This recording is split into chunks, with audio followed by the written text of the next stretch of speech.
have my headphones because the landscapers are outside. It's pretty loud. Okay, so in today's conversation, I want to talk to you about the crown chakra. Finally, we made it to the crown chakra. Yay. So the crown chakra, what can I say about that? But yeah, let's talk about what happens when it's compromised. But before we talk about what happens when it's compromised, I want to talk about another way to see the crown chakra is that immediate connection with your celestial soul group. Many different cultures are going to have different names for this. So let me give you a quick overview of what I know based on what I have channeled and then my experiences in some of these occult practices.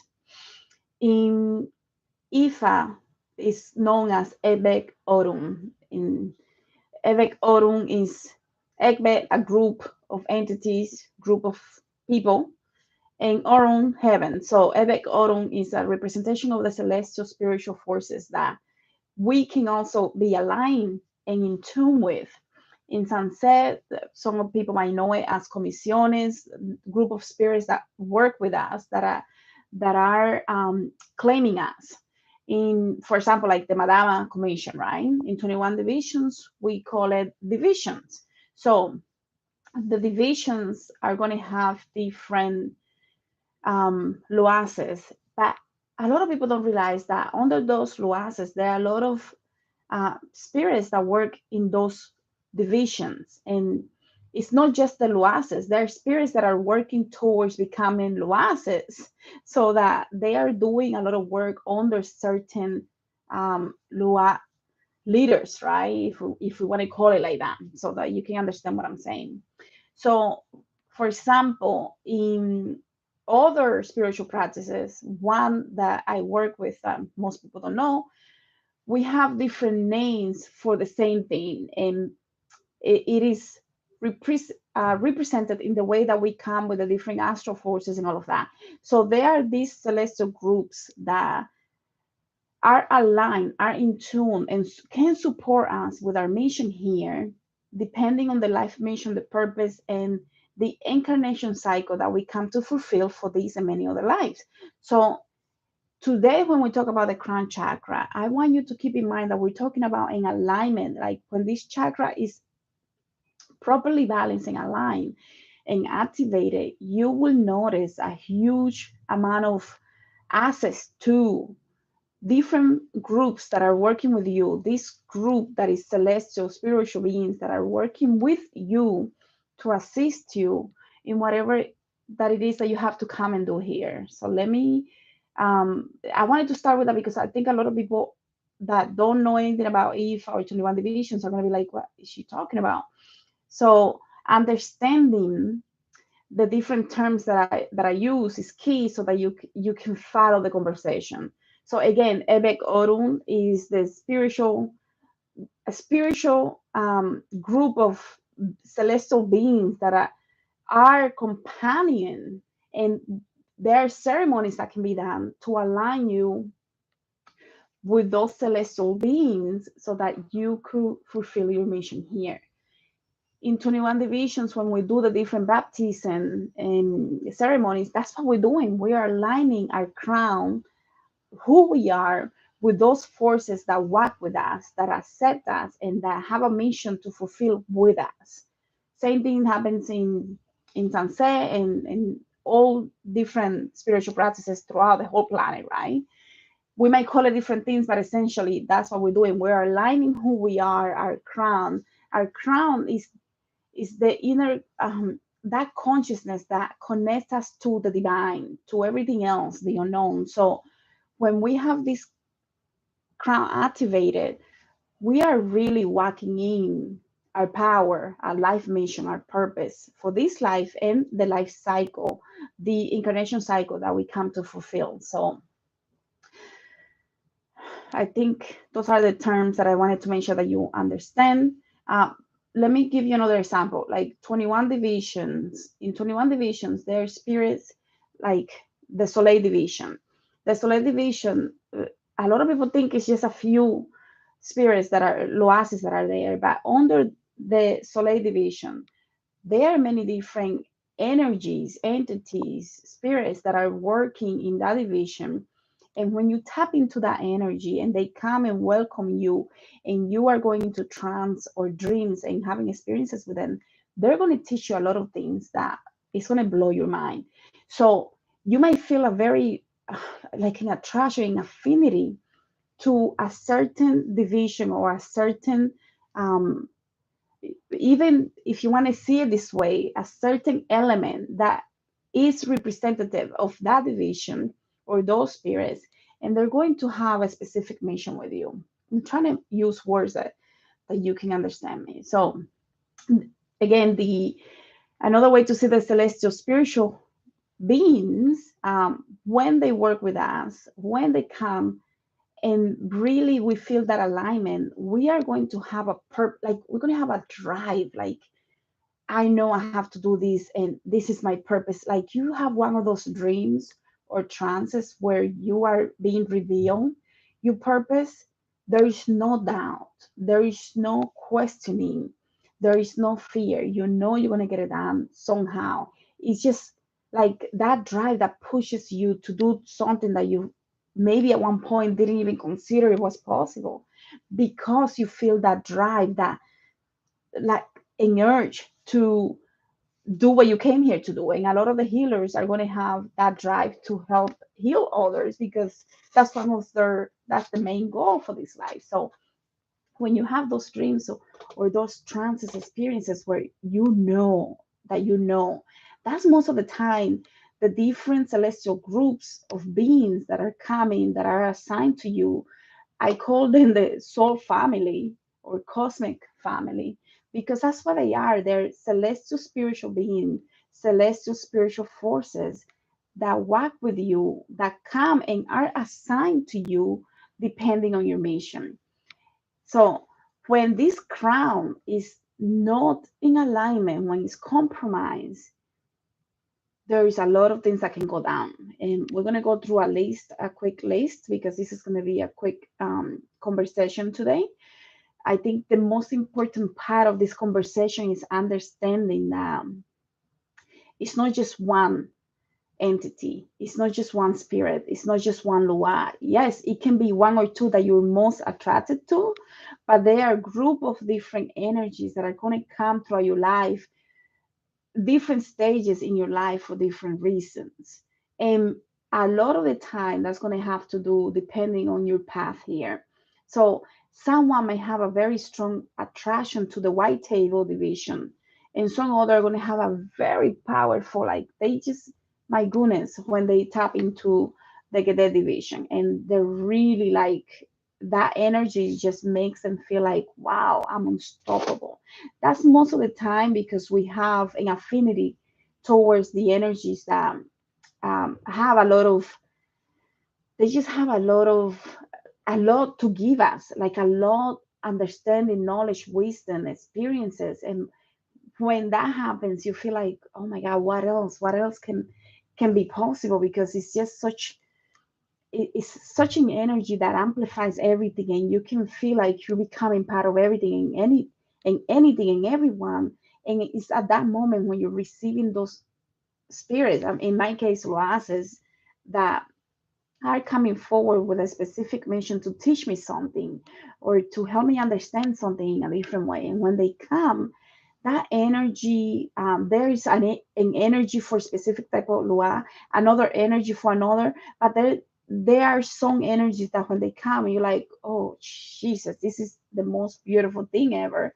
And that happens because of the affinity that we have with them. I hope you understand what I'm saying. For example, like if you're having experience with I don't know, Freda, and when it comes to that experience, it's so divine on at the point that when you're in that trance with this energy, the animals around you, they're going to salute you like you are divine, because what they're seeing is the energy that you're mounting in that moment. It's not really you, right? Sometimes there is an energy that will come forward, and the same animal might be a little freaked out because it can be an energy that is still in its evolution process. I'm hoping that I'm making sense, because the energy that for one person or animal is going to be a little aggressive or feel a little bit afraid, for you might be that energy that is it makes you feel alive because of the affinity that you have. I'm hoping that is making sense. Let me know in the comments, please. So, what happens when we are not in alignment with this celestial group? They're always there. They're always with us. But our little self doesn't really allow us to feel that connection because we get so trapped in this reality that we forget that they're there. We don't know that they're there until you start going through this process. So when the crown is not in alignment, a lot of the people, obviously, loneliness and hopelessness is obvious, right? Like if you're not connected to that family that comes with you, that energy that walks with you, you're gonna feel lonely and depressed and hopeless and all of that. So besides that though, there is going to be this feeling of lack of direction, lack of purpose. You don't want to know what is your purpose when you're in misalignment with your crown, and the crown is in misalignment with your soul group. Like that's obvious, right? So a lot of star seeds can imagine what this means when they're not in alignment with those groups. And a lot of people, I laugh because a lot of people that are really like they think they know it all, and they're like they think they know it all. If somebody says something that they don't agree, they think that person doesn't know anything, and it's like that is a perfect example of what happens when the crown is not in alignment, because you can become super judgmental, but you can also become super like people believe in spirit, and then you tell them a story and they're like, that's not possible. Then you're just showing that there is something within you that you're definitely not in, your crown is not in alignment. Because if you believe in spirit and somebody tells you something that is spirit related, for example, when somebody tells you, I seen a witch fly, they're like, that's not possible, and you believe in spirit. It's like it's mind blowing. So those people that are attacking other people, this happens a lot in the unfortunately in this type of occult societies, because people that come online at one point they think that they have all the real answers and that their answer is the only answer, and it blows my mind because that's a clear evidence of their crown not being in alignment. Like not the ignorance, but the arrogance shows a lack of the crown being properly in alignment, in balance, and activated. So trust me, I had those issues too, and I am still going through those issues because the healing continues until I die. So I'm not saying that I know it all. What I'm saying is, at that point when I was very arrogant in my early 20s, in my early 30s, I know that I had a problem with my crown, because even though I was still going through my healing process and my healing journey and becoming the healer and doing all the different things that I had to do with the ceremonies and this and that, there was still a part of me that was there was a very clear arrogance energy within me that I had to overcome, and that is a clear sign of the crown being in misalignment. So when those people start attacking each other, which happens often, you see it with a lot of the babalaos attacking each other and things like that. And a lot of I'm not going to get into that, but that's a clear sign that even though we perceive one thing to be, we don't accept somebody else's reality. And definitely, lack of understanding and acceptance is also the crown being completely compromised.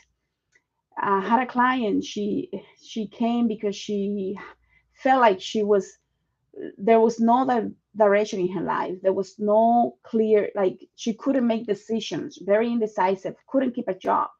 Her crown was was completely in misalignment. Like, and it happened when we did her session. It happened in the womb.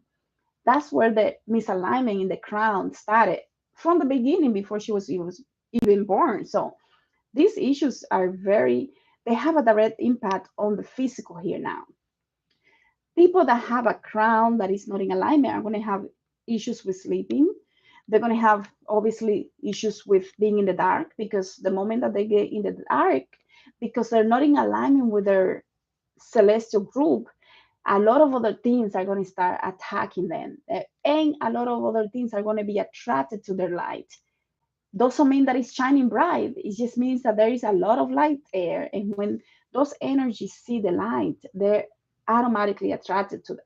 So when you start having issues with going to sleep, being in the dark, or feeling things that come in your bed, feeling things that, like touching you, or that's also because you're not in alignment. Your crown can only properly be activated when the other ones are working in synergy. So if you are feeling very fearful, afraid of things, that's because the rest of your body is not in alignment. So naturally, your crown is going to be in misalignment. And the crown also governs the nerves, and it's going to, people that have schizophrenia, for example, have definitely a crown that is like shit, like we need help yesterday. Of course, they need mental general medicine assistant, but they also need the spiritual side, because those people are super, like, they have a lot of power in them, but it is so badly um, misused and abused and used that they need to really get back to zero and, like, let me reset here, because those people definitely have so much power in them. They are so powerful. Like, if they only knew, they wouldn't even be in those problems, is what I'm saying.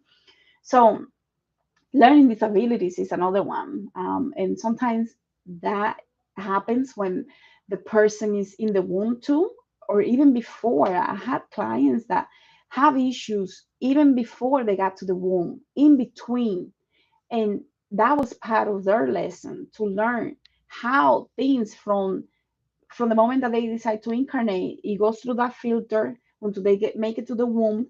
And in that process, a lot of things can happen. And it was part of their life lesson to learn those things so that they can help others heal from those things. So everything happens for a reason.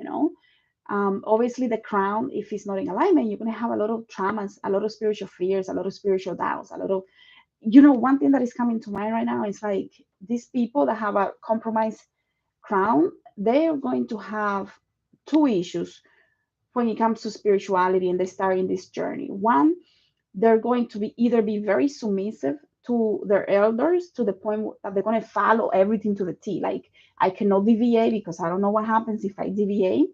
And the other one is they're not going to believe anything, so they're not going to do anything. It's either or, there is no balance.